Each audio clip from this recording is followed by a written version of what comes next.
¿Cómo están? Bienvenidas, bienvenidos al escenario del poder. Comienza Stock disponible con Vía X, el programa que, como bien lo sabes, queremos hacer la reflexión ciudadana día a día de este living, del living ciudadano de Vía X. Tengo en mis manos un libro interesantísimo, es una aparente biografía, pero a través de esta vida del escritor, del abogado y también periodista Eduardo Labarca, que estamos viendo ahora ahí en pantalla. Pésima memoria le puso a su biografía. Antes y después de después, dice Eduardo, también se refleja toda la historia de sus 86 años del país que le tocó vivir y también de las experiencias que lo fueron marcando en el extranjero. Y para hacer un repaso, a ver si lo podemos hacer en 25 minutos, ¿no?, de lo que ha sido la vida de Eduardo Labarca, lo invitamos a nuestro living ciudadano para también no hablar solo de pasado, sino que también reflexionar sobre el Chile que estamos viviendo hoy. Eduardo, un placer tenerte en el programa. Gracias por haber venido. Para mí también, Freddy. Este programa lo veo siempre y soy gran admirador y también de Vía X. Feliz de estar aquí. Muchas gracias, Eduardo. Además, el mejor sombrero que ha pasado en el living ciudadano, ¿no, Eduardo? Vamos a ponerlo ya ahí.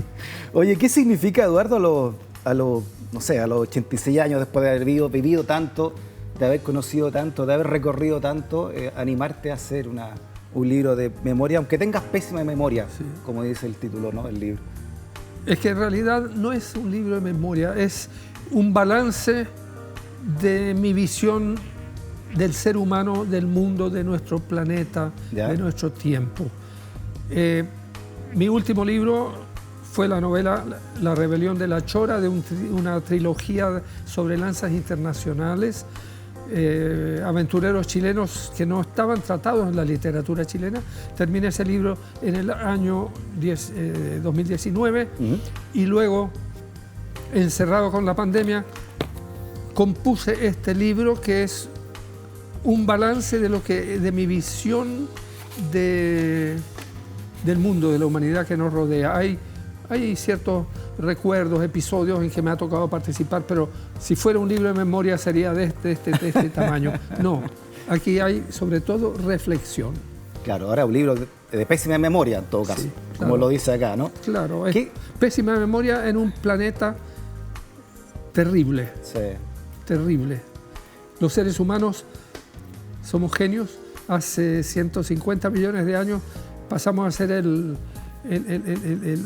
Homo erectus, o sea, nos pusimos de pie y empezamos a utilizar las manos, el cerebro, y hemos hecho cosas geniales en este planeta que, según me decía a mí un astrónomo, es como una lentejita. Nuestro planeta es pequeñito y está dando vueltas en la galaxia por ahí, y ahí estamos nosotros dentro de esa lenteja, el ser humano, sí, Homo sapiens. Somos parte de los grandes simios, el gorila, el orangután y nosotros. Y hemos hecho de este planeta en que nos hemos expandido a través de... Empezamos con la agricultura, con la ganadería, sí, construir ciudades, viajar por el mundo, conquistar el mar, las montañas, la tierra, todo. E incluso en el campo espiritual, la filosofía, la literatura, la música, la pintura. Oye, y aún así, Eduardo, volvemos a caer... Y la poesía, y termino, la poesía, que es la más gran creación del ser humano. Volvemos a caer siempre en lo mismo, ¿no? Tú viviste 20 años tu exilio en Austria y mira cómo están resurgiendo fuertemente los movimientos neonazis en Alemania del Este puntualmente, pero también en Austria. Bueno, están resurgiendo en Europa, en todo el mundo, y Trump es parte de eso. ¿Qué sucede?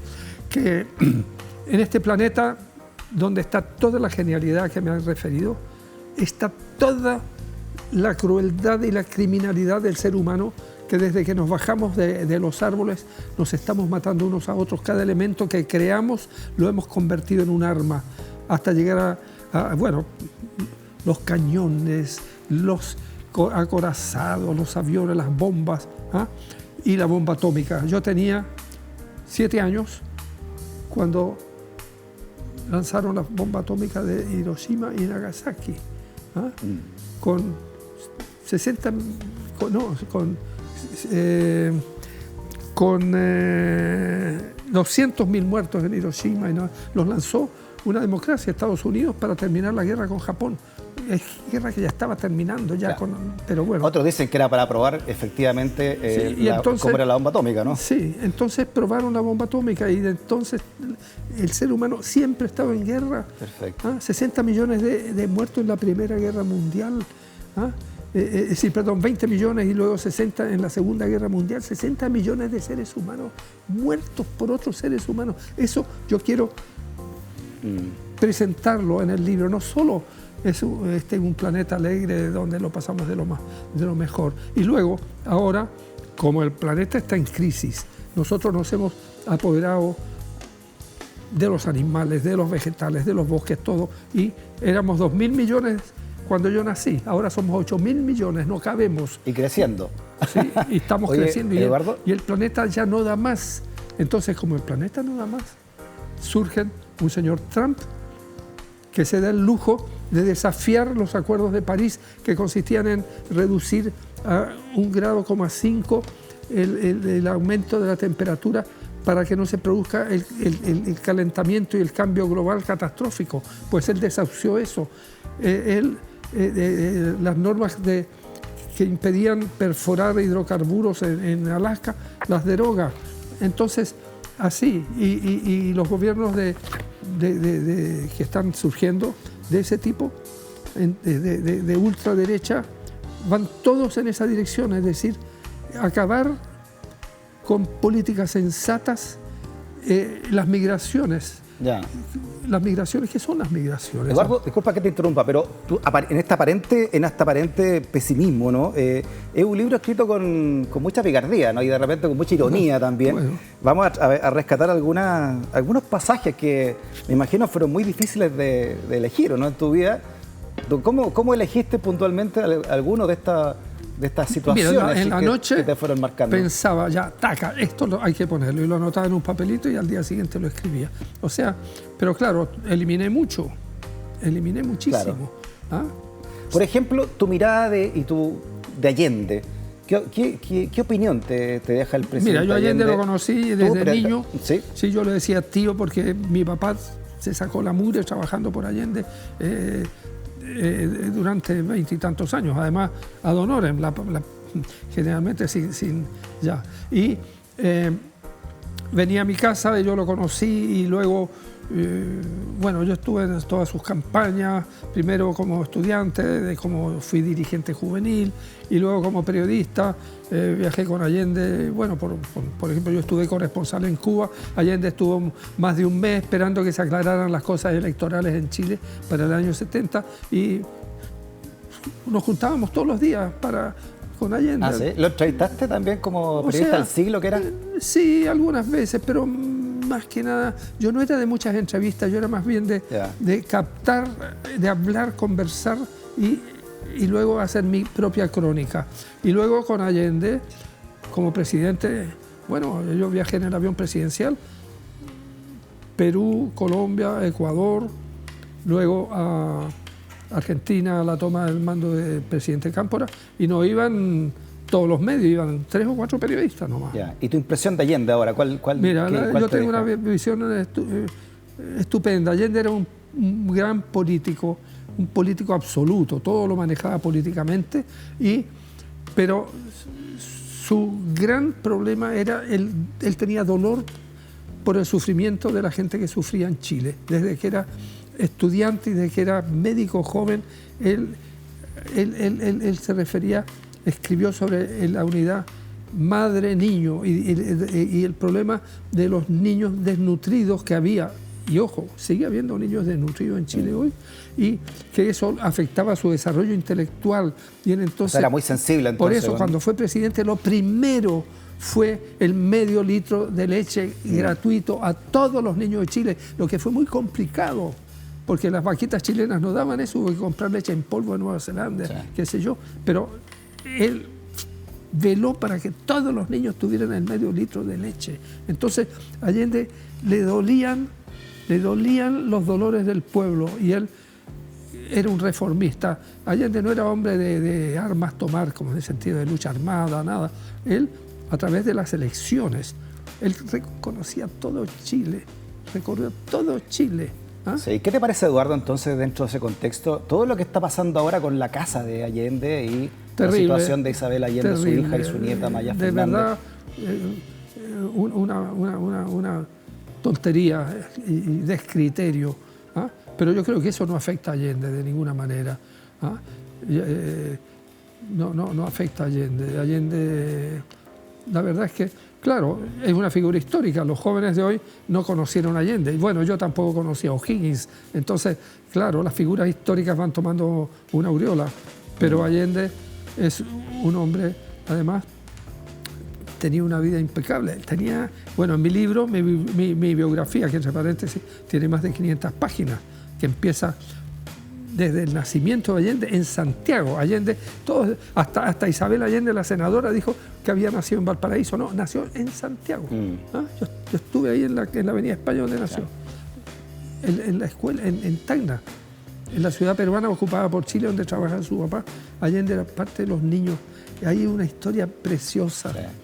Oye, había una tensión entre los peruanos y los chilenos ocupantes. Eduardo, disculpa, pero uno de los libros también importantes que tú escribiste fue la biografía sentimental de Allende, claro, que fue toda una polémica también en su momento. ¿No? Ese libro, y a él decía yo que tiene 500 páginas, se llamaba Biografía Político-Sentimental. El editor le quitó el político, pero la verdad es que es Allende en 360 grados, como digo, desde antes de nacer de niño y todo, hasta su fallecimiento, toda su vida política, su vida social, su vida familiar. Ahora, claro, yo puse ahí algo que no estaba en las otras biografías en su debida proporción, que no es el libro sobre aquello, pero está mencionado a lo largo de la carrera de Allende que él, fuera de su gran relación sentimental con Hortensia Bussi, su mujer, tuvo sucesivas ¿cómo se puede llamar? Historias sentimentales con mujeres muy inteligentes, todas ellas bellas y que aparecían públicamente. No era algo oculto que tuviera un amante por ahí. No, él estaba en la tribuna, decían discursos. Graciela Álvarez decía el discurso, era como la telonera antes de que hablara Allende. Luego Inés Moreno cantaba antes que empezara el acto. Después vino, bueno, así, y finalmente la Payita era la secretaria. Para hablar con Allende había que pasar por la Payita, y la Payita le manejaba todo, las historias. Aunque, ojo, la Payita no fue la última preferida, por decir así, de Allende, porque vino Gloria Gaitán. Y yo cuento, viajé a Colombia a entrevistar a Gloria Gaitán, colombiana, con la que Allende convivió en forma paralela los últimos meses de su gobierno y que me contó las confesiones, los temores que tenía Allende, que venía el golpe, cómo Allende estaba angustiado, y ella estaba esperando un hijo de Allende cuando murió Allende. Lo que pasa es que ella volvió a Colombia, iba por una calle y tuvo un aborto espontáneo, además toda la tensión que había pasado, y ese hijo no alcanzó a nacer, pero iba a ser hijo de Allende. Y bueno, todas esas cosas están en mi libro, pero alguien dijo, mire ese libro sobre estamos en horario de mayores, sí, o menos, por supuesto, sobre las minas de Allende. No, es un libro sobre Allende en su totalidad, y es un libro que todos los que hacen películas, libros, lo que sea sobre Allende, me lo piratean, porque no ponen... Pero tú sabías que te estaba enfrentando a un tótem, ¿no? Sí, lo que claro, tú podías decir. Pero Allende queda allí como un gigante, ¿no? Como lo que era un gigante de la política, y con todos sus aspectos humanos. Uno de ellos era su relación con sucesivas mujeres que lo acompañaban en sus campañas. Sí, otro desafío tuyo, y también te enfrentaste a eso, fue tu biografía sobre autobiografía, en el fin, de Carlos Prats, que se creyó que la había escrito él, y después supimos que tú lo habías hecho a pedido, ¿no? Veamos un extracto de tu libro donde hablas precisamente de ese pasaje.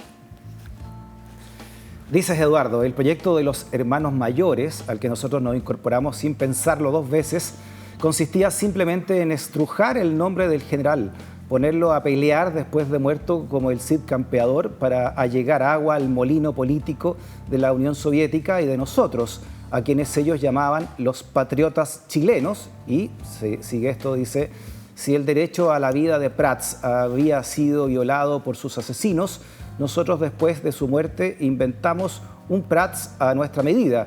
Nos aprovechamos de su figura y al Prats verdadero lo matamos y sepultamos por segunda vez. Así de simple, ¿no? ¿Cómo fue esto? ¿Cómo lo explicas hoy, Eduardo, este libro de Prats? Había un proyecto del cual yo me enteré porque me llamaron y me dijeron: mira, esto, un proyecto de diario falso del general Prat, que había sido asesinado en Argentina. Ahí está. Y era un proyecto infame, porque ahí me di cuenta que primero no había sido escrito por un chileno, había sido escrito por unos rusos que escribían en castellano. Entonces yo, periodista en Radio Moscú, y me llama una persona, un dirigente chileno, y me habla de este tema. Finalmente acepté. Yo dije, me dijeron: ¿lo puedes arreglar? No, no tiene arreglo. Y acepté reescribir todo ese diario. Y trabajé en eso. Y el diario salió en México en 100.000 ejemplares. Es mi bestseller. ¿Ah? Sí, 100.000 ejemplares. ¿Te lo pidió Volodya Teitelbaum? Yo nunca le he dado el nombre. En el libro digo: la cabeza más brillante del Partido Comunista. Por eso te lo pregunto, porque... Bueno, pero yo nunca he dado el nombre porque Volodya Teitelbaum murió y él dijo que él no había leído el libro, etc. Y yo asumí toda la responsabilidad. Pasados 30 años de la publicación del libro, yo fui pensando que habíamos hecho una brutalidad. ¿Ah? Entonces cuando habían pasado 30 años, el libro salió en 75, el año 2005 yo publico mi novela Cadáver Tuerto, y allí, entre líneas, insinúo esta historia. Y ahí reventó, porque me preguntaron y yo dije: sí, es cierto, yo participé en eso. Nadie sospechó nunca de mí. ¿Te arrepientes de haber participado en este proyecto o lo encontrabas necesario? ¿Cómo? ¿Te arrepientes de haber participado en esto? No es arrepentimiento, porque en ese momento yo lo hice consciente. Llegué a la conclusión de que había sido no solo un gran error, sino que había sido un nuevo crimen contra el general Prat. Pero en el momento que yo lo hice pensando que estaba haciendo algo positivo, porque estábamos locos con la dictadura de Pinochet, que estaba matando a nuestros amigos y que era una manera de golpear a Pinochet. Pero después me di cuenta de que había un abuso terrible al que no tenía derecho nadie a hacer. ¿Cómo lo tomaron la familia, las hijas de Prats? ¿Cómo tomaron esto? Bueno, las hijas de Prat, cuando consiguieron publicar por los años 80 las memorias verdaderas de Prat, ahí en el prólogo dicen que el libro que alguien publicó en México, falso, qué sé yo. Bueno, pero pasado el tiempo, yo, a través de un amigo abogado, tomé contacto con ellas y hablé con cada una de ellas. Hablé en Grecia con Sofía, que estaba de embajadora, y en Chile con Angélica y con Cecilia. Por supuesto, para ellas, frente a ellas aparecía el hombre que había violado la memoria de su padre. Pero de todas maneras me escucharon. Y yo les dije: mire, yo esto lo revelé para hacer transparencia histórica, para que hubiera transparencia histórica, no tanto por arrepentimiento, es como un concepto medio religioso, ¿no? Me di cuenta de que había sido una barbaridad lo que habíamos hecho, una brutalidad, que habíamos, como dice ahí, matado por segunda vez al general Prat. Así que yo hablé con ella, me escucharon. También tenían curiosidad por conocerme, pero claro, sin ningún afecto. Eduardo, otra figura que aparece en tu memoria es la figura del Che Guevara, ¿no?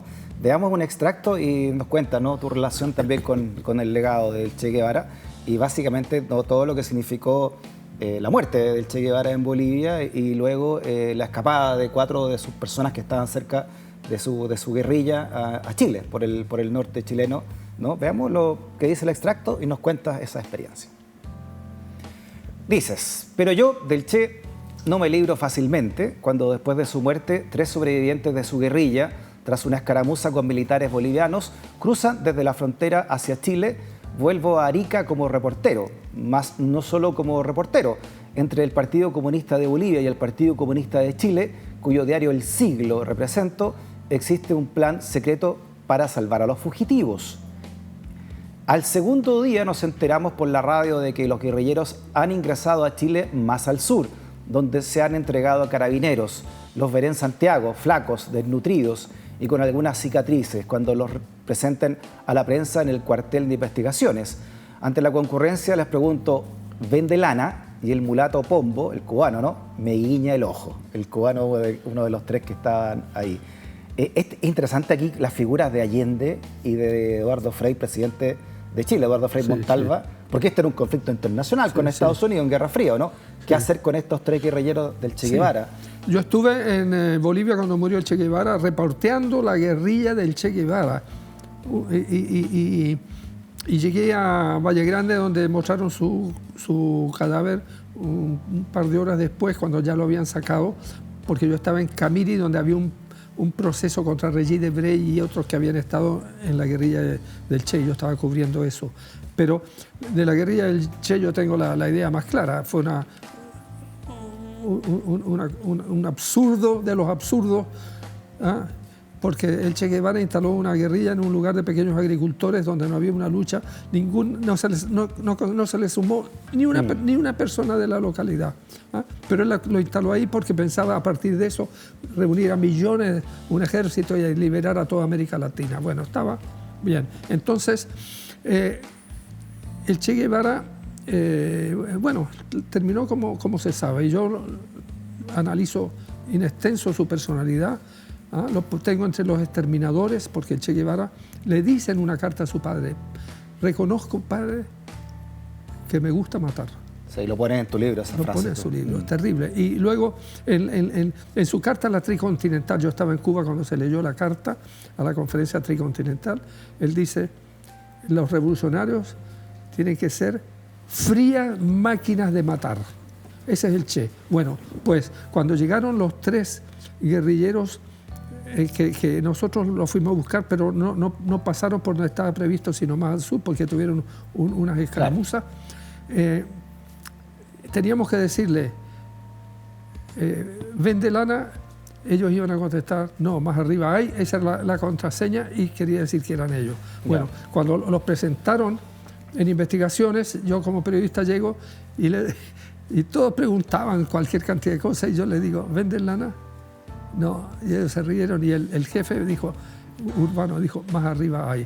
¿Ah? Nadie supo qué pasaba. Este es un pasaje desconocido de la historia de Chile, porque ahí, como tú cuentas, Allende, que estaba en el Senado, senador Allende, y el presidente Frei Montalva logran un acuerdo y los sacan por Rapa Nui, y finalmente Tahití, y llegan a Europa y de ahí a Cuba, ¿no? Sí, porque resulta que para Frei esto era un gran problema.